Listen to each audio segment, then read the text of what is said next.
साथियों नमस्कार। स्वागत है आपका इम्पैक्ट क्लासेज में।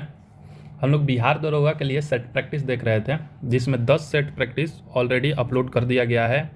ये आज का 11वां सेट प्रैक्टिस है। अगर आप लोग नहीं देखे हैं तो उसका लिंक डिस्क्रिप्शन में मिल जाएगा, या फिर आप लोग प्लेलिस्ट से जाके देख सकते हैं। तो चलिए हम शुरू करते हैं आज के इस सेट को। अगर आप हमारे चैनल पर पहली बार विजिट कर रहे हैं तो हमारे चैनल को सब्सक्राइब करें, लाइक करें और अपने दोस्तों में अधिक से अधिक शेयर करें। तो चलिए शुरू करते हैं आज के इस सेट प्रैक्टिस को, जिसमें पहला क्वेश्चन है, भारत के राष्ट्रपति पर महाभियोग चलाने के लिए कम से कम कितने दिन पूर्व सूचना देना आवश्यक है?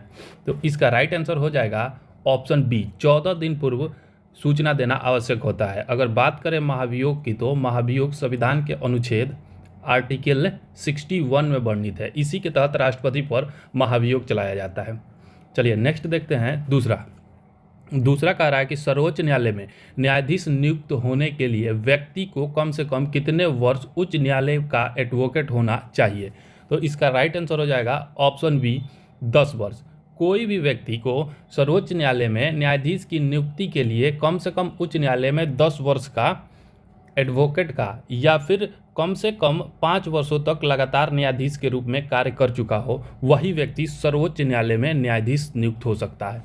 नेक्स्ट क्वेश्चन है तीसरा, नागरिकता प्राप्त करने के लिए शर्तें निर्धारित करने वाला सक्षम निकाय कौन सा है? तो इसका राइट आंसर हो जाएगा ऑप्शन सी, संसद। ये नेक्स्ट देखते हैं चौथा, लेखानुदान संघ सरकार को अनुमति प्रदान करता है। तो लेखानुदान जो है उसका राइट आंसर हो जाएगा ऑप्शन डी, निश्चित अवधि के लिए भारतीय संचित निधि से धन निकालने के लिए लेखानुदान संघ सरकार को अनुमति प्रदान करती है। संविधान के अनुच्छेद 116, इसको आप लोग ध्यान में रखिएगा कि 116 के तहत विनियोग विधेयक के पारित न होने की स्थिति में जब संघ सरकार को धन की आवश्यकता होती है तो वह लोकसभा को लेखानुदान माध्यम से निश्चित अवधि के लिए भारत की संचित निधि से अग्रिम निधि प्रदान करने की शक्ति प्रदान करता है। नेक्स्ट क्वेश्चन है पांचवा, संविधान के भाग और उसके विषय का सही मिलान करें। तो एक तरफ ये भाग दिया है और दूसरे तरफ उससे संबंधित विषय दिया गया है। तो आइए देखते हैं इसको। पहला है कि भाग 4, तो भाग 4 का संबंध राज्य के नीति निर्देशक तत्वों से है, ये ठीक है। दूसरा दिया है भाग 8, तो इसका संबंध संघ राज्य क्षेत्र से है, ये भी सही है। और तीसरा दिया हुआ है भाग 17, तो भाग 17 का संबंध राजभाषा से है, न कि आपात उपबंध से। जबकि उसके बाद चौथा दिया हुआ है भाग 18, तो भाग 18 का संबंध है आपात उपबंध से। तो इसलिए इसका राइट आंसर हो जाएगा ए बी सी डी, ए का 1, बी का 2, सी का 4 और डी का 3। तो इसका राइट आंसर हो जाएगा 1 2 4 3। तो देखिए इसमें 1 2 4 3 कहाँ है? 1 2 4 3। तो इसलिए इसका राइट आंसर हो जाएगा ऑप्शन सी। चलिए नेक्स्ट देखते हैं 6, भारतीय संविधान के किस अनुच्छेद के तहत राष्ट्रपति वित्त आयोग की सिफारिशों को संसद के प्रत्येक सदन के समक्ष रखवाता है? तो इसका सही जवाब हो जाएगा ऑप्शन बी, अनुच्छेद 281 के तहत रखवाता है। नेक्स्ट है क्वेश्चन 7, राष्ट्रपति के पद हेतु निम्नलिखित में से कौन अर्हताएं शामिल नहीं है? इसमें नहीं है पूछ रहा है, तो आइए इसको देखते हैं। ऑप्शन ए कह रहा है कि वह 35 वर्ष की आयु पूर्ण कर चुका हो, तो ये बिल्कुल सही है। ऑप्शन बी कह रहा है कि वह लोकसभा सदस्य निर्वाचित होने योग्य है, ये भी सही है। तीसरा कह रहा है सी कि कम से कम 50 प्रस्तावक हो, तो ये भी सही है। चौथा कह रहा है कि कम से कम 100 अनुमोदक हो, तो ये बिल्कुल गलत है। राष्ट्रपति के पद के लिए कम से कम 50 प्रस्तावक और उसके साथ साथ 50 अनुमोदक ही चाहिए होते हैं, 50 अनुमोदक चाहिए।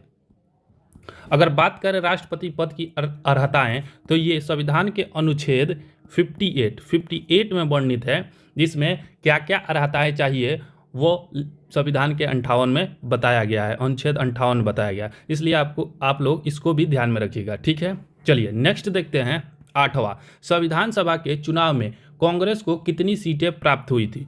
तो इसका राइट आंसर हो जाएगा ऑप्शन सी, 208 सीटें प्राप्त हुई थी। संविधान सभा के लिए बात करें तो संविधान सभा के लिए चुनाव 1946 में हुआ था, जिसमें कांग्रेस को 208 सीटें, मुस्लिम लीग को 73 और अन्य को 15 सीटें प्राप्त हुई थी। आप इसको भी ध्यान में रखिएगा कि मुस्लिम लीग को 73 सीटें प्राप्त हुई थी। नेक्स्ट है 9वां, निम्नलिखित में से किस संविधान संशोधन अधिनियम द्वारा शहरी स्थानीय शासक को संवैधानिक दर्जा प्रदान किया गया था? तो इसका राइट आंसर हो जाएगा ऑप्शन बी, 74वां संविधान संशोधन अधिनियम द्वारा दिया गया था। और यह संविधान संशोधन अधिनियम 1992 में किया गया था। इसको आप लोग ध्यान में रखिएगा। चलिए नेक्स्ट क्वेश्चन देखते हैं। 10वां, राज्यसभा के संदर्भ में निम्न कथनों पर विचार कीजिए। पहला कह रहा है कि राज्यसभा एक अस्थायी सदन है, तो ये बिल्कुल सही है, राज्यसभा एक अस्थायी सदन है। दूसरा है प्रत्येक 2 वर्ष पश्चात इसके 2/3 सदस्य अवकाश ग्रहण करते हैं, तो ये गलत है। 2/3 सदस्य नहीं, 1/3 सदस्य, 1/3 सदस्य अवकाश ग्रहण करते हैं। तीसरा कह रहा है कि राज्यसभा सदस्यों का चुनाव प्रत्यक्ष रूप से होता है, तो ये भी गलत है, ये अप्रत्यक्ष रूप से होता है। चौथा है कि उपराष्ट्रपति को हटाने के लिए राज्यसभा में ही प्रस्ताव लाया जाता है, तो ये बिल्कुल सही है। तो ये पूछ रहा है उपयुक्त कथनों में से कौन सा सही है, तो 1 सही है और 4 सही है, इसलिए इसका सही आंसर हो जाएगा ऑप्शन सी, 1 और 4। चलिए नेक्स्ट देखते हैं 11 नंबर, भारतीय इतिहास का सबसे अच्छा क्रमबद्ध वर्णन पुराणों में मिलता है। पुराणों में सर्वाधिक प्राचीन पुराण कौन सा है? तो इसका राइट आंसर हो जाएगा ऑप्शन बी, मत्स्य पुराण। सर्वाधिक पुराना पुराण कौन सा है? तो मत्स्य पुराण है। अगर बात करें पुराणों की, तो पुराणों की कुल संख्या 18 बताई गई है, इसको भी आप लोग ध्यान में रखिएगा। चलिए नेक्स्ट देखते हैं 12 नंबर, मेगास्थनीज ने अपनी पुस्तक इंडिका में भारतीय समाज को कितने भागों में विभाजित किया था? तो इसको आप लोग ध्यान में रखिएगा, ये बहुत इंपॉर्टेंट क्वेश्चन है, ये बहुत सारे एग्जामों में पूछा जाता है कि मेगास्थनीज ने अपनी पुस्तक इंडिका में भारतीय समाज को कितने भागों में विभाजित किया था? तो इसका सही जवाब हो जाएगा ऑप्शन सी, 7 भागों में विभाजित किया था। अगर बात करें वे 7 भाग कौन कौन से हैं, तो देखते हैं उसको। पहला है दार्शनिक है पहला। दूसरा हो जाता है किसान। तीसरा है अहीर। चौथा हो जाता है कारीगर या शिल्पी। पांचवा हो जाता है सैनिक। छठा है निरीक्षक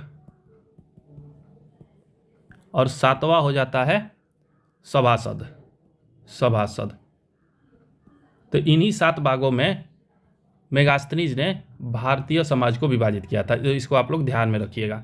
नेक्स्ट क्वेश्चन है 30, मुगल काल में न्याय का सर्वोच्च अधिकारी सम्राट होता था। सम्राट के बाद न्याय का सर्वोच्च अधिकारी कौन होता था? तो इसका राइट आंसर हो जाएगा ऑप्शन बी, प्रधान काजी सम्राट के बाद न्याय का सर्वोच्च अधिकारी होता था। सम्राट की अनुपस्थिति में न्याय संबंधी कार्य यही करता था और इसी की देखरेख सहायता के लिए प्रधान मुफ्ती को नियुक्त किया जाता था।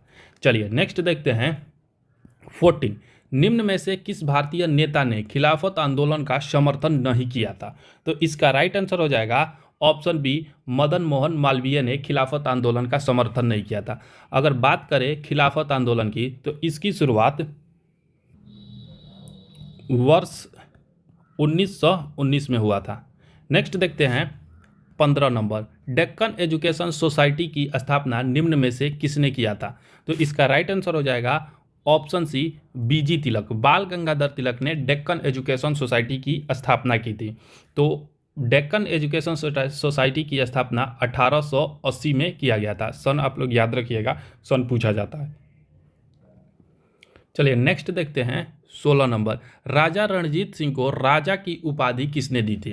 तो इसका राइट आंसर हो जाएगा ऑप्शन बी, जमान शाह ने राजा रणजीत सिंह को राजा की उपाधि दी थी। 1798 अगर बात करें तो 1798 में जमान शाह ने पंजाब पर आक्रमण किया था और आक्रमण के समय इसकी तोप चिनाब नदी में गिर गई और वह वापस चला गया। बाद में राजा रणजीत सिंह ने उसे निकलवाकर जमान शाह को भिजवा दिया। इसीलिए जमान शाह ने रणजीत सिंह को लाहौर पर अधिकार करने की अनुमति दी और साथ में राजा की उपाधि भी दी। तो इसको आप लोग ध्यान में रखिएगा कि रणजीत सिंह को राजा की उपाधि जमान शाह के द्वारा दिया गया था। नेक्स्ट देखते हैं 17 नंबर, वह सुल्तान कौन था जिसने खलीफा के अधिकारों को मानने से इनकार कर दिया था? तो इसका राइट आंसर हो जाएगा अलाउद्दीन खिलजी। ऑप्शन ए, अलाउद्दीन खिलजी ने खलीफा के अधिकार को मानने से इनकार कर दिया था। अगर बात करें मुबारक खिलजी, इसको भी आप लोग ध्यान में रखिएगा कि मुबारक खिलजी ने स्वयं को ही खलीफा घोषित कर दिया था, स्वयं को खलीफा घोषित कर दिया था। नेक्स्ट है 18 नंबर, भगवान बुद्ध के उपदेशों का संग्रह क्या है? तो इसका राइट आंसर हो जाएगा ऑप्शन है सूत पिटक। भगवान बुद्ध के उपदेशों को सूत पिटक में संग्रहित किया गया है। अगर बात करें भगवान बुद्ध की, तो इनका जन्म 1563 ईसा वर्ष पूर्व कपिल वस्तु में हुआ था, कपिल वस्तु में हुआ था। नेक्स्ट क्वेश्चन है 19 नंबर, निम्न में से कौन सा ही सुमेलित है? एक तरफ वंश दिया गया है, दूसरी तरफ उसके संस्थापक दिए गए हैं। तो इसकी बात करें तो आदिल शाह वंश, आदिल शाही वंश की स्थापना कुली कुतुब शाह के द्वारा नहीं बल्कि यूसुफ आदिल शाह के द्वारा किया गया था। यूसुफ आदिल शाह के द्वारा किया गया था। कुतुबशाही वंश की बात करें तो इसकी स्थापना कुली कुतुब शाह के द्वारा किया गया था। इमाद शाही वंश की बात करें तो इसकी स्थापना किसके द्वारा किया गया था? तो यूसुफ आदिल शाह के द्वारा नहीं, इसकी स्थापना फतेह उल्लाह इमाद शाह के द्वारा किया गया था। फतेह उल्लाह, इसको आप लोग ध्यान में रखिएगा, फतेह उल्लाह के द्वारा किया गया था। बरीद शाही की स्थापना अमीर अली बरीद के द्वारा किया गया था, इसलिए इसका सही आंसर डी हो जाएगा। आदिल शाही वंश की तो यूसुफ आदिल शाह, कुतुब शाही वंश की तो कुली कुतुब शाह, और इमाद शाही वंश का पूछे तो फतेहुल्लाह इमाद शाह के द्वारा किया गया था। अगला है 20, बहमनी साम्राज्य की स्थापना कब हुआ था? तो इसका राइट आंसर हो जाएगा ऑप्शन डी 1347 में। बहमनी साम्राज्य की स्थापना 1347 में किसने किया था? तो ये भी आप लोग याद रखिएगा कि हसन गंगू के द्वारा किया गया था, इसको आप लोग ध्यान में रखिएगा। नेक्स्ट देखते हैं 21, वर्नाक्यूलर प्रेस एक्ट से बचने के लिए बंगाली से अंग्रेजी भाषा में परिवर्तित कर दी जाने वाली पत्रिका कौन थी? तो इसका राइट आंसर हो जाएगा ऑप्शन सी अमृत बाजार पत्रिका। अगर बात करें वर्नाक्यूलर प्रेस एक्ट की तो यह लॉर्ड लीटन के काल में आया था, लॉर्ड लीटन के काल में आया था। और अमृत बाजार पत्रिका जो बांग्ला भाषा में छपती थी वह बाद में अंग्रेजी साप्ताहिक पत्रिका बन गई, अंग्रेजी साप्ताहिक बन गई। चलिए नेक्स्ट देखते हैं 22, साइमन कमीशन का भारत आगमन कब हुआ था? तो इसका राइट आंसर हो जाएगा ऑप्शन है फरवरी 1928 में साइमन कमीशन भारत आया था, जबकि साइमन कमीशन का गठन वर्ष 1927 में ही किया गया था, 1927 में किया गया था, और यह 1928 में भारत आया था। नेक्स्ट देखते हैं 23, विश्व सांख्यिकी दिवस कब मनाया जाता है? तो इसका राइट आंसर हो जाएगा ऑप्शन सी 20 अक्टूबर को विश्व सांख्यिकी दिवस मनाया जाता है, और इसकी शुरुआत विश्व सांख्यिकी दिवस की शुरुआत वर्ष 2010 से किया गया, 2010 से यह लगातार मनाया जाता है। नेक्स्ट देखते हैं 24, घूमर किस राज्य का लोक नृत्य है? तो इसका सही जवाब हो जाएगा ऑप्शन बी राजस्थान, घूमर राजस्थान का लोक नृत्य है। चलिए नेक्स्ट देखते हैं 25, होलकर ट्रॉफी किस खेल से संबंधित है? तो होलकर ट्रॉफी ब्रिज से संबंधित है। नेक्स्ट देखते हैं 26, भारतीय अंतरिक्ष अनुसंधान संगठन इसरो की स्थापना किस वर्ष की गई थी? तो इसका राइट आंसर हो जाएगा ऑप्शन सी 1969 में इसरो की स्थापना की गई थी। वर्तमान में इसरो के अध्यक्ष कौन है? आप लोग कमेंट करके बताइए। नेक्स्ट क्वेश्चन है 27, वर्तमान में राष्ट्रमंडल के सदस्य देशों की संख्या कितनी है? तो सबसे पहले हम लोग देखते हैं कि राष्ट्रमंडल होता क्या है। तो ये राष्ट्रमंडल उन देशों का संगठन है जो कभी ना कभी ब्रिटिश साम्राज्य के अधीन थे, और इसकी स्थापना 1926 में किया गया था, और इसका मुख्यालय लंदन में है। वर्तमान में राष्ट्रमंडल देशों में कुल 56 देश सम्मिलित है।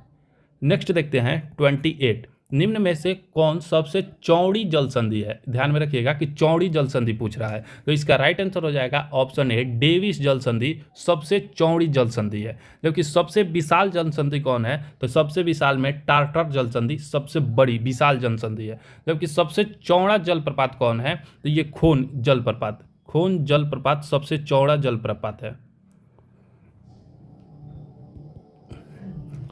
जबकि टीटीकाका जो है, टीटीकाका ये सर्वाधिक ऊंचाई पर स्थित है, सर्वाधिक ऊंचाई पर स्थित झील है, सर्वाधिक ऊंचाई पर स्थित झील है। चलिए नेक्स्ट देखते हैं 29, मिस्र देश के संसद का क्या नाम है? तो इसका राइट आंसर हो जाएगा ऑप्शन बी पीपुल्स असेंबली, मिस्र देश के संसद का नाम पीपुल असेंबली है। अगर बात करें नेशनल असेंबली की तो ये फ्रांस के संसद का नाम नेशनल असेंबली है। तो पार्लियामेंट, ब्रिटेन के संसद का नाम पार्लियामेंट है, ब्रिटेन के संसद का नाम पार्लियामेंट है। नेशनल पीपुल कांग्रेस ये चीन के संसद का नाम है, चीन के संसद का नाम। ये चारों आप लोग याद रखिएगा। पीपुल्स असेंबली ये मिस्र का है, नेशनल असेंबली फ्रांस का है, पार्लियामेंट ब्रिटेन का है और नेशनल पीपुल्स कांग्रेस चीन के संसद का नाम है। चलिए नेक्स्ट देखते हैं 30। पारितंत्र के खाद्य श्रृंखला में कौन अपघटक जीव कहलाता है या कहलाते हैं? तो इसका राइट आंसर हो जाएगा ऑप्शन डी सभी। नेक्स्ट क्वेश्चन है 31। साइलेंट वैली परियोजना निम्नलिखित में से किस राज्य में संबंधित है? तो इसका राइट आंसर हो जाएगा option A Kerala. Silent valley परियोजना केरल में स्थित है। चलिए नेक्स्ट क्वेश्चन है 32। भारतीय राष्ट्रीय जैविक विविधता प्राधिकरण को कब स्थापित किया गया था? तो इसका राइट आंसर हो जाएगा ऑप्शन बी 2003 में। इसकी स्थापना 2003 में किया गया था। और इसका मुख्यालय, बात करें इसकी मुख्यालय की तो यह तमिलनाडु में स्थित है, तमिलनाडु। इसको आप लोग ध्यान में रखिएगा। चलिए नेक्स्ट देखते हैं 33। भारत के नए राष्ट्रपति द्रौपदी मुर्मू का अपने पद के अनुसार क्रम कौन सा है? तो इसका राइट आंसर हो जाएगा ऑप्शन सी 15वां क्रम है इनका, और ये राष्ट्रपति बनने वाली द्वितीय महिला है। नेक्स्ट है 34। संयुक्त राष्ट्र मानवाधिकार आयोग के नए प्रमुख कौन बने हैं? तो इसका राइट आंसर हो जाएगा ऑप्शन बी वोल्कर टर्क को। वोल्कर टर्क, आपको ध्यान में रखिएगा कि वोल्कर टर्क संयुक्त राष्ट्र मानवाधिकार आयोग के नए प्रमुख बने हैं। चलिए नेक्स्ट देखते हैं 35। विश्व प्रेस स्वतंत्रता सूचकांक 2022 में भारत का स्थान क्या है? तो इसका राइट आंसर हो जाएगा ऑप्शन सी प्रेस स्वतंत्रता सूचकांक में भारत 150वें स्थान पर है।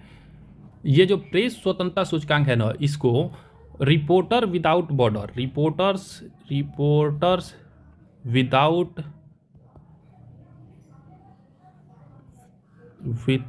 बॉर्डर द्वारा जारी किया जाता है और इसमें प्रथम स्थान पर नॉर्वे है। इसको भी आप लोग ध्यान में रखिएगा, भारत 150वें स्थान पर है। नेक्स्ट क्वेश्चन है 36।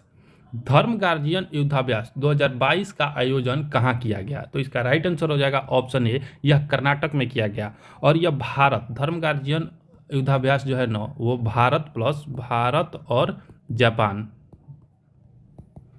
के मध्य होने वाला थल सेना अभ्यास है। इसको भी आप लोग ध्यान में रखिएगा कि थल सेना अभ्यास है भारत और जापान के मध्य। नेक्स्ट क्वेश्चन है 37। कुल कितनी महिलाओं को पद्म पुरस्कार 2022 से सम्मानित किया गया है? तो इसका राइट आंसर हो जाएगा ऑप्शन सी 34। 34 महिलाओं को पद्म पुरस्कार से सम्मानित किया गया, जबकि कुल पद्म पुरस्कार की संख्या 128 व्यक्तियों को पद्म पुरस्कार के लिए चुना गया था। तो इसको भी आप लोग ध्यान में रखिएगा, और 34 इसको भी ध्यान में रखिएगा। नेक्स्ट देखते हैं 38। ढाका अंतर्राष्ट्रीय फिल्म फेस्टिवल में किस फिल्म ने सर्वश्रेष्ठ फिल्म अवार्ड जीता है? तो इसका राइट आंसर हो जाएगा ऑप्शन बी कुंझांगल ने सर्वश्रेष्ठ फिल्म का अवार्ड जीता है। अगला है 39। निम्न में से किसे रसायन के क्षेत्र में नोबेल पुरस्कार 2022 से सम्मानित किया गया है? तो इसका राइट आंसर हो जाएगा ऑप्शन डी सभी को रसायन के क्षेत्र में कैरोलिना बर्टोजी, मोर्टन मेल्डस और के शार्पलेस को तीनों को सम्मानित किया गया है। अगला क्वेश्चन है 40। COP28 संयुक्त राष्ट्र जलवायु परिवर्तन सम्मेलन 2023 का आयोजन कहाँ किया गया? तो इसका राइट आंसर हो जाएगा ऑप्शन ए UAE में किया गया। तो इसको आप लोग ध्यान में रखिएगा कि COP28 संयुक्त राष्ट्र जलवायु परिवर्तन सम्मेलन का आयोजन UAE में किया गया, जबकि 2022 में इसका आयोजन मिस्र में किया गया था। इससे पहले आप लोग याद रखिएगा कि 2022 में इसका आयोजन मिस्र में किया गया था। नेक्स्ट है 41। ग्लोबल फॉर्च्यून 500 की सूची में किस भारतीय कंपनी को 98वां स्थान प्राप्त हुआ है?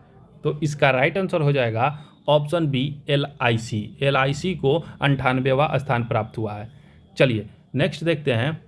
अच्छा, इसमें अगर बात करें रिलायंस की तो रिलायंस 104 स्थान पर है। चलिए अगला क्वेश्चन है 42। US ओपन 2022 के महिला एकल का खिताब किसने जीता है? तो इसका राइट आंसर हो जाएगा ऑप्शन बी ईगा स्वीटेक ने US ओपन महिला एकल का खिताब जीता है। ईगा स्वीटेक की बात करें तो ये पोलैंड की खिलाड़ी है, पोलैंड से संबंधित हैं। बात करें यूएस ओपन में पुरुष एकल का खिताब किसने जीता है, तो ये कार्लोस अल्कराज ने जीता है। कार्लोस अल्कराज ने जीता है पुरुष एकल का, और महिला एकल का ईगा स्विटेक ने। अगला क्वेश्चन है 43, 2026 में आयोजित होने वाले राष्ट्रमंडल खेल का आयोजन कहाँ किया जाएगा, तो इसका राइट आंसर हो जाएगा ऑप्शन बी ऑस्ट्रेलिया। 2026 में आयोजित राष्ट्रमंडल खेलों का आयोजन ऑस्ट्रेलिया में किया जाएगा। नेक्स्ट देखते हैं 44, हिम प्रहरी योजना की शुरुआत किस राज्य सरकार द्वारा किया गया है, तो इसका राइट आंसर हो जाएगा ऑप्शन बी उत्तराखंड सरकार के द्वारा हिम प्रहरी योजना की शुरुआत की गई है। चलिए नेक्स्ट देखते हैं 45, निम्नलिखित पुस्तकों एवं लेखकों में सही सुमेलित नहीं है, तो इसमें देखना है कि कौन सही सुमेलित नहीं है। तो इसको देखते हैं द लास्ट हीरोज, तो ये पी साईनाथ की पुस्तक है, ये बिल्कुल सही है। दूसरा है इंडोमिटेबल और रुधंती भट्टाचार्य की पुस्तक है, ये भी सही है। तीसरा है सी है ए नेशन टू प्रोजेक्ट, ये प्रियम गांधी की पुस्तक है, ये भी सही है। द 10 ट्रिलियन ड्रीम, ये जयंत घोषाल की पुस्तक नहीं है, ये गलत है। ये पुस्तक सुभाष चंद्र गर्ग के द्वारा लिखा गया, सुभाष चंद्र गर्ग। तो इसको आप लोग ध्यान में रखिएगा कि the 10 trillion dream Subhash Chandra Garg के द्वारा लिखा गया है। नेक्स्ट देखते हैं 46, राष्ट्रीय जनजातीय महोत्सव का आयोजन 2022 में कहाँ किया गया, तो इसका राइट आंसर हो जाएगा ऑप्शन ए रायपुर में किया गया। अगला क्वेश्चन है 47, प्रधानमंत्री नरेंद्र मोदी ने अटल ब्रिज का उद्घाटन किस नदी पर किया है, तो इसका सही जवाब हो जाएगा ऑप्शन बी साबरमती पर। साबरमती नदी पर अटल ब्रिज का उद्घाटन किया गया है, जिसकी लंबाई 300 मीटर और चौड़ाई 14 मीटर है। नेक्स्ट है 48, जल विद्युत एवं सौर ऊर्जा से संचालित भारत का पहला हवाई अड्डा कौन बन गया है, तो इसका राइट आंसर हो जाएगा option A Indira Gandhi international हवाई अड्डा दिल्ली। नेक्स्ट क्वेश्चन है 49, विश्व के सबसे लंबे राजमार्ग सुरंग अटल सुरंग की चौड़ाई कितनी है, तो इसकी चौड़ाई जो है वो 10.5 मीटर है और लंबाई 9.2 मीटर है। इसको आप लोग ध्यान में रखिएगा कि कभी चौड़ाई पूछ लेता है तो कभी लंबाई पूछ लेता है। तो ये जो 9.2 मीटर है ये लंबाई है और 10.5 मीटर ये चौड़ाई है। चलिए नेक्स्ट देखते हैं 50, कुंभ मेला को किस वर्ष अमूर्त संस्कृति विरासत के रूप में शामिल किया गया है, तो इसका राइट आंसर हो जाएगा ऑप्शन बी 2017 में कुंभ मेला को यूनेस्को की अमूर्त संस्कृति विरासत की सूची में शामिल किया गया। जबकि योग को कब शामिल किया गया, तो ये 2016 में शामिल किया गया था। इसको भी आप लोग ध्यान में रखिएगा।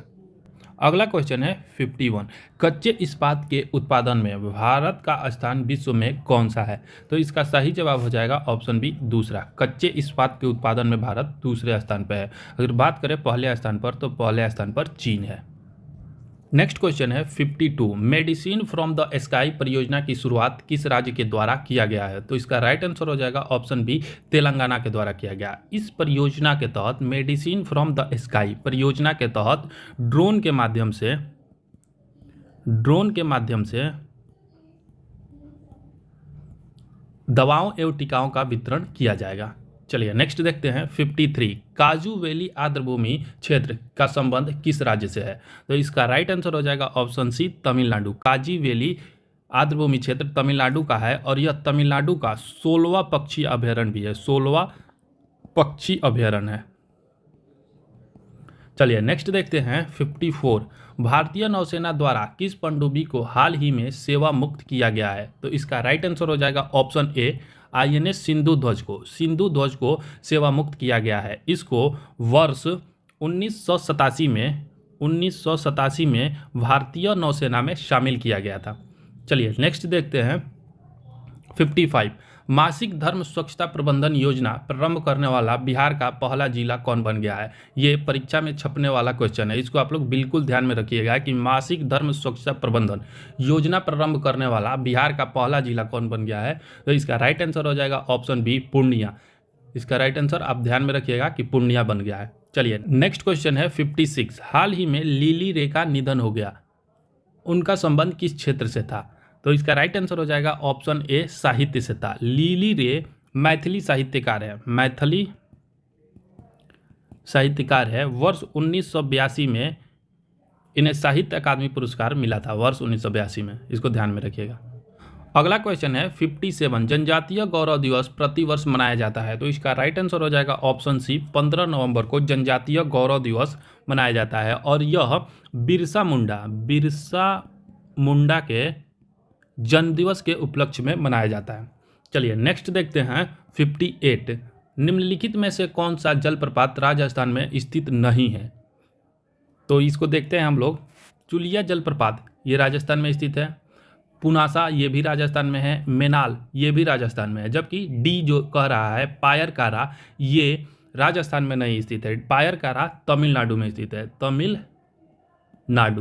तमिलनाडु में स्थित है, इसको आप लोग ध्यान में रखिएगा। चलिए नेक्स्ट देखते हैं 59, प्रसिद्ध पर्वत कंचनजंगा किस हिमालय का भाग है। तो इसका राइट आंसर हो जाएगा ऑप्शन बी, हिमाद्री, यह हिमाद्री का भाग है।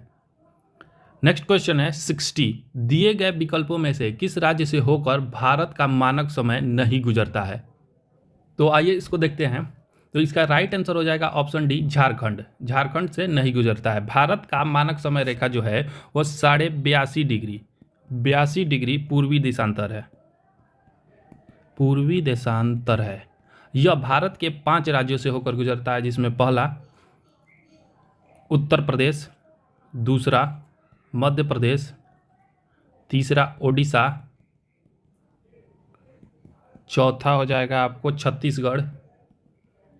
छत्तीसगढ़ और पांचवा हो जाएगा आंध्र प्रदेश। इसको आप लोग ध्यान में रखिएगा। चलिए अगला क्वेश्चन है 61, भूटान के साथ कितने भारतीय राज्य सीमा साझा करते हैं। तो इसका राइट आंसर हो जाएगा ऑप्शन बी, 4 राज्य। आइए देखते हैं ये 4 राज्य कौन कौन से हैं। तो पहला राज्य है सिक्किम है, दूसरा है असम, तीसरा है पश्चिम बंगाल और चौथा है अरुणाचल प्रदेश। इसको आप लोग चारों को याद रखिएगा। चलिए नेक्स्ट देखते हैं 62, एंजिल जलप्रपात किस देश में स्थित है। तो इसका राइट आंसर हो जाएगा ऑप्शन सी, वेनेजुएला में स्थित है और इसकी ऊंचाई जो है वो 979 मीटर है। चलिए नेक्स्ट देखते हैं 63, आर्कटिक एवं बेरिंग सागर को कौन सा जलडमरू मध्य जोड़ता है। तो इसका राइट आंसर हो जाएगा ऑप्शन बी, बेरिंग जलडमरू मध्य आर्कटिक सागर और बेरिंग सागर को जोड़ता है। अगला प्रश्न है 64, माली की राजधानी कहाँ है। तो इसका राइट आंसर हो जाएगा बमाको, माली की राजधानी है। और साथ में इसकी अगर करेंसी की हम लोग बात करें तो फ्रैंक इसकी करेंसी है, माली की करेंसी। चलिए नेक्स्ट देखते हैं 65, निम्न में से कौन सा बंदरगाह पश्चिमी तट पर स्थित नहीं है। तो इसका राइट आंसर हो जाएगा ऑप्शन डी, कोलेरू बंदरगाह पश्चिमी तट पर स्थित नहीं है, यह पूर्वी तट पर स्थित है। चलिए नेक्स्ट देखते हैं 66, फेरम निम्नलिखित में से किसका लैटिन नाम है। तो इसका राइट आंसर हो जाएगा ऑप्शन ए, फेरम लोहा का लैटिन नाम है। अगला क्वेश्चन है 67, निम्नलिखित में से कौन सा एक जल प्रदूषक नहीं है। तो इसमें अगर देखें तो ये जो हिमनद है ऑप्शन डी, ये जल प्रदूषक नहीं है। आर्सेनिक से भी जल प्रदूषक होता है, क्रोमियम से भी होता है और गाद से भी जल का प्रदूषण होता है, इसलिए इसका राइट आंसर हिमनद हो जाएगा। नेक्स्ट देखते हैं 68, बिहार में पानी के किस रसायन का सांद्रण अधिक है। तो इसका राइट आंसर हो जाएगा ऑप्शन डी, बिहार में पानी में सर्वाधिक मात्रा में आर्सेनिक पाया जाता है। नेक्स्ट क्वेश्चन है 69, निम्नलिखित पर विचार कीजिए, हाइड्रोजन के ऑक्साइड, नाइट्रोजन के ऑक्साइड, सल्फर के ऑक्साइड। तो उपयुक्त में से अम्लीय वर्षा पूछ रहा है कि अम्लीय वर्षा के कारक कौन से हैं। तो इसका सही जवाब हो जाएगा नाइट्रोजन के ऑक्साइड और सल्फर के ऑक्साइड, ये दोनों अम्लीय वर्षा के कारण है। इस हाइड्रोजन के ऑक्साइड से अम्लीय वर्षा नहीं होता। इसका राइट आंसर हो जाएगा 2 और 3, ऑप्शन बी केवल 2 और 3। चलिए नेक्स्ट देखते हैं 70, टमाटर किस अम्ल का प्राकृतिक स्रोत होता है। तो इसका राइट आंसर हो जाएगा ऑप्शन डी, ऑक्जेलिक एसिड का होता है। यही जो जाता है पेट में स्टोन बनाता है, स्टोन ऑक्जेलिक एसिड के कारण बनता है। चलिए नेक्स्ट देखते हैं 71, सोडियम हाइड्रोक्साइड का उपयोग किया जाता है। तो इसका राइट आंसर हो जाएगा ऑप्शन सी, साबुन के निर्माण में सोडियम हाइड्रोक्साइड का उपयोग साबुन के निर्माण में किया जाता है। नेक्स्ट है 72, यूरिया आमतौर पर इस्तेमाल किए जाने वाला नाइट्रोजन आधारित उर्वरक है जो अमोनिया और डैश डैश के बीच रासायनिक अभिक्रिया द्वारा तैयार किया जाता है। तो इसका सही जवाब हो जाएगा ऑप्शन सी, यह अमोनिया और CO2 कार्बन डाइऑक्साइड के बीच रासायनिक अभिक्रिया के द्वारा तैयार किया जाता है।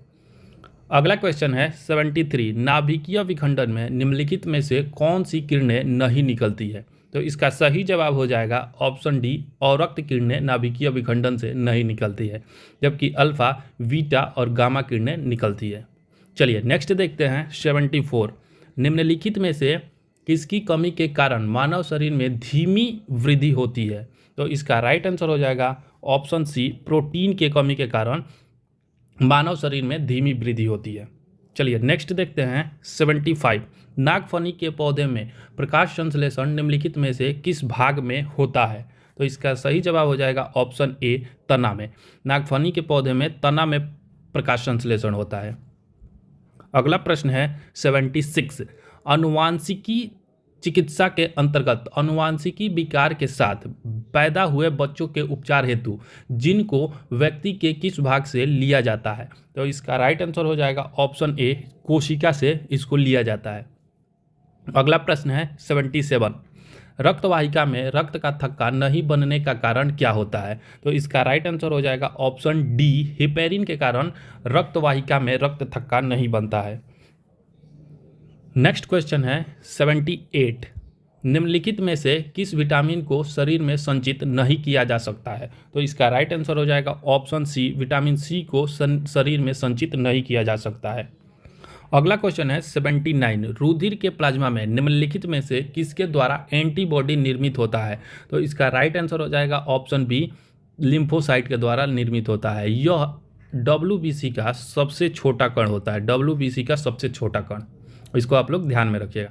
नेक्स्ट क्वेश्चन है 80, तंतुपस्थी संधि कहाँ पाई जाती है? फाइब्रस बोन कहाँ पाया जाता है? तो इसका राइट आंसर हो जाएगा ऑप्शन ए, यह कपाल में, यह सिर में पाया जाता है। अगला क्वेश्चन है 81, निम्नलिखित में से कौन सा मानव शरीर की समन्वय प्रणाली है? तो इसका सही जवाब हो जाएगा तंत्रिका और अंतःस्रावी तंत्र, ये इसका राइट आंसर हो जाएगा सी। अगला क्वेश्चन है 82, सेक्रेटिन हार्मोन किसके द्वारा स्रावित होता है? तो इसका राइट आंसर हो जाएगा ऑप्शन बी, ग्रहणी के द्वारा स्रावित होता है। सेक्रेटरी हार्मोन की एक बात करें तो सेक्रेटिन हार्मोन एक प्रकार का पाचक हार्मोन होता है, पाचक हार्मोन होता है, इसको आप लोग याद रखिएगा, ठीक है। चलिए नेक्स्ट देखते हैं 83, यदि पृथ्वी पर गुरुत्वाकर्षण बल अचानक लुप्त हो जाए तो वस्तु के भार एवं द्रव्यमान पर क्या प्रभाव पड़ेगा? तो इसका जो राइट आंसर होगा ऑप्शन डी, शून्य हो जाएगा, वह शून्य हो जाएगा। अगला क्वेश्चन है 84, निम्नलिखित में से कौन सदिश राशि नहीं है? तो इसका सही जवाब हो जाएगा ऑप्शन सी, आयतन सदिश राशि नहीं है, बल सदिश राशि है, विस्थापन भी सदिश राशि है, वेग भी सदिश राशि है। चूंकि सदिश राशि उसे कहते हैं जिसमें परिमाण के साथ साथ दिशा की भी आवश्यकता होती है, दिशा भी दोनों हो, परिमाण और दिशा दोनों हो, उसे सदिश राशि कहा जाता है। तो बल के लिए, विस्थापन के लिए और वेग में परिमाण और दिशा दोनों होते हैं। आयतन में सिर्फ परिमाण होता है, दिशा नहीं होता है, इसलिए इसका राइट आंसर हो जाएगा ऑप्शन सी। चलिए नेक्स्ट देखते हैं 85, ध्वनि का तारत्व, पिच या तीक्ष्णता का निर्धारण किससे होता है? तो इसका राइट आंसर हो जाएगा ऑप्शन ए, ध्वनि की आवृत्ति से। ध्वनि के तारत्व का निर्धारण उसकी आवृत्ति, फ्रीक्वेंसी से होता है। अगला क्वेश्चन है 86, विद्युत परिपथ में फ्यूज तार को लगाया जाता है तो इसको गर्म तार या जीवित तार में लगाया जाता है, इसको आप लोग याद रखिएगा। अगला क्वेश्चन है 87, निकट दृष्टि दोष मायोपिया के संबंध में निम्न में से कौन सा कथन गलत है? तो आइए इसको देखते हैं कि मायोपिया के संबंध में कौन सा कथन गलत है। तो सबसे पहले नेत्र लेंस की मोटाई बढ़ जाती है, तो ये सही है, नेत्र लेंस की मोटाई बढ़ जाती है। बी कह रहा है कि नेत्र लेंस की फोकस दूरी कम हो जाती है, ये भी सही है। नेत्र गोलक की त्रिज्या या व्यास में वृद्धि हो जाना, ये भी सही है, ये तीनों सही है। प्रतिबिंब का रेटिना पर बनना, ये गलत है, प्रतिबिंब रेटिना पर नहीं बनता है, प्रतिबिंब जो है ना वो रेटिना से पहले ही बन जाता है, आगे बन जाता है रेटिना के, तो इसलिए इसका राइट आंसर हो जाएगा ऑप्शन डी। चलिए नेक्स्ट देखते हैं 88, किसी चालक तार के तापमान में होने पर प्रतिरोध पर क्या प्रभाव पड़ता है? तो इसका जो राइट आंसर हो जाएगा ऑप्शन ए, बढ़ता है। अगला क्वेश्चन है 89, नौसादर और नमक के मिश्रण को किस विधि द्वारा पृथक किया जाता है? तो इसका जो राइट आंसर होगा, चूंकि नौसादर जो है एक ऊर्ध्वपातक है, इसलिए इसको सब्लिमेशन विधि, ऊर्ध्वपातन विधि द्वारा अलग किया जा सकता है। चलिए नेक्स्ट देखते हैं 90, संपीड़नों का निर्माण उस स्थान पर होता है जहां वायु दाब उच्च होता है, इसलिए इसका राइट आंसर हो जाएगा ऑप्शन बी, उच्च। संपीड़नों का निर्माण कहाँ होता है? तो उच्च वायु दाब वाले स्थान पे होता है, इसको आप लोग याद रखिएगा। चलिए अगला क्वेश्चन है 91, निम्नलिखित में से किस समिति का संबंध मुद्रा आपूर्ति की अवधारणा में परिवर्तन से है? तो इसका जो राइट आंसर होगा ऑप्शन है वाई वी रेड्डी समिति का संबंध मुद्रा आपूर्ति अवधारणा से है। अगर बात करें वाई वी रेड्डी समिति का निर्माण वर्ष 1998 में किया गया था, आप लोग इसको ध्यान में रखिएगा। नेक्स्ट क्वेश्चन है 92, किसान साख की उपलब्धता सुनिश्चित करने हेतु क्रेडिट कार्ड योजना की शुरुआत कब किया गया था? ये पूछ रहा है कि केसीसी योजना, क्रेडिट कार्ड योजना की शुरुआत कब किया गया था? तो इसका राइट आंसर हो जाएगा ऑप्शन बी, 1998-99 में केसीसी योजना की शुरुआत किया गया था। नेक्स्ट क्वेश्चन है 93, भारत में मुद्रा निर्गमन हेतु निम्न में से कौन सी प्रणाली अपनाई गई है? तो इसका राइट आंसर हो जाएगा ऑप्शन ए, न्यूनतम आरक्षित प्रणाली अपनाई गई है। भारत में मुद्रा निर्गमन न्यूनतम आरक्षित प्रणाली के आधार पर आरबीआई द्वारा, ध्यान रखिएगा कि आरबीआई द्वारा किया जाता है और इसे वर्ष 1956 से किया जा रहा है। 1956 में अनुपातिक कोष प्रणाली के स्थान पर अनुपातिक कोष प्रणाली के स्थान पर न्यूनतम आरक्षित प्रणाली को अपनाया गया। चलिए नेक्स्ट देखते हैं 94, प्रत्यक्ष कर संहिता का संबंध निम्न में से कौन से है? तो इसका जो राइट आंसर होगा ऑप्शन डी, आयकर प्रत्यक्ष कर है। नेक्स्ट क्वेश्चन है 95, भारत में प्रथम विशेष आर्थिक क्षेत्र SEZ, स्पेशल इकोनॉमिक जोन, इसको आप लोग ध्यान में रखिएगा कि स्थापना कहाँ की गई थी? तो भारत का जो पहला SEZ था वो कांडला, गुजरात में था, जिसकी स्थापना वर्ष 1965 में किया गया था, 1965 में। ये सन भी आप लोग याद रखिएगा। चलिए नेक्स्ट देखते हैं। आगे 96 से 100 तक मैथ्स के क्वेश्चन है, जिसका मैं आपको सिर्फ आंसर बता दे रहा हूँ, आप लोग मिला लीजिए। तो चलिए इसको देखते हैं। 96 का जो आंसर होगा ऑप्शन ए 150, 97 का जो आंसर होगा ऑप्शन बी 2 रुपया 50 पैसा। चलिए नेक्स्ट देखते हैं 98, इसका जो राइट आंसर हो जाएगा option C 17 kilometre per hour. Next है 99, इसका जो राइट आंसर होगा ऑप्शन डी 48 घंटे। अंतिम क्वेश्चन है 100 नंबर, इसका जो राइट आंसर होगा ऑप्शन सी 7:3। तो ये हमारा 11वां सेट कंप्लीट हुआ। इससे पहले 10 सेट अपलोड कर दिया गया है, अगर आप नहीं देखे हैं तो लिंक आपको डिस्क्रिप्शन में मिल जाएगा या फिर आप प्ले लिस्ट से जाके देख सकते हैं। अगर ये सेट आपको अच्छा लगा तो इसको आप लोग लाइक करें, शेयर करें और सब्सक्राइब करें। धन्यवाद।